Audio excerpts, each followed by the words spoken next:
নমস্কার। আজ আমি নিয়ে এসেছি নিরামিষের একটি চমৎকার রেসিপি, আলু সয়াবিন সাথে একটু মুগ ডাল। দেখুন, রান্না করার জন্য আমি প্রথম একটি কড়াই বসিয়ে দিয়ে দেব পরিমাণ মতো তেল। তেল গরম হলে সামান্য লবণ আর দিয়ে দেব হলুদের গুঁড়া। দিয়ে আমি সয়াবিন বড়িগুলো ভালোভাবে ভেজে নেব। এটা আমি গরম জলে ভিজে রাখছিলাম, আধা ঘন্টা মতো রেখে সুন্দর করে ধুয়ে নিংড়িয়ে নিয়েছি। তারপরে আমি এটা ভেজে নিচ্ছি। ভাজার জন্য আমি মাঝখানে আর একটু তেল দিয়ে দেব, দিয়ে আমি লাল লাল করে ভেজে উঠিয়ে নেব। নিয়ে আমি আর একটু দিয়ে দেব তেল দিয়ে ফোড়নে দেব শুকনো মরিচ আর জিরা আর একটা তেজপাতা 2 ফালি করে দিয়ে এবার দিয়ে দেব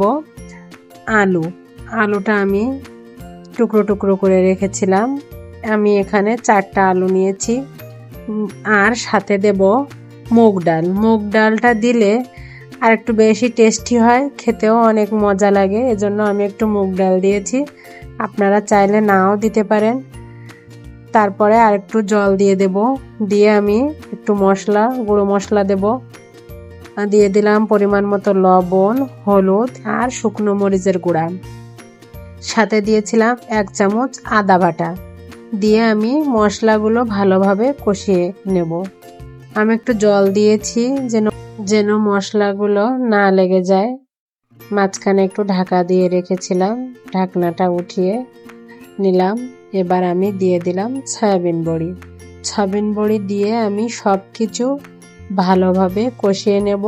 কষানো হয়ে গেছে, দিয়ে দেব গরম জল দিয়ে আমি ঢাকা দিয়ে রাখবো। জল ফুটে ওঠার আগে ঢাকনাটা উঠিয়ে দেব, তাহলে আর তেল ঢাকনায় লাগবে না। তারপর আমি একটু দিয়ে দেব কাঁচামরিচ ফালি। এখানে আমি 4-5টা কাঁচামরিচ ফালি নিয়েছিলাম। তারপর ঢাকা দিয়ে রাখবো। ঢাকা দিয়ে সিদ্ধ না হওয়া পর্যন্ত রান্না হতে দেব। দেখুন, আমার এদিকে ডাল, আলু সব কিছুই সিদ্ধ হয়ে গেছে। এবার আমি গুঁড়ো মশলা দিয়ে দেব 1 চামচ গরম মশলা গুঁড়া আর 1 চামচ জিরা গুঁড়া। দিয়ে আমি ভালোভাবে নেড়ে চেড়ে আরও কিছুক্ষণ রান্না করে নেব। এবার নামিয়ে নেব। দেখুন, আমার আলু সয়াবিন রেডি।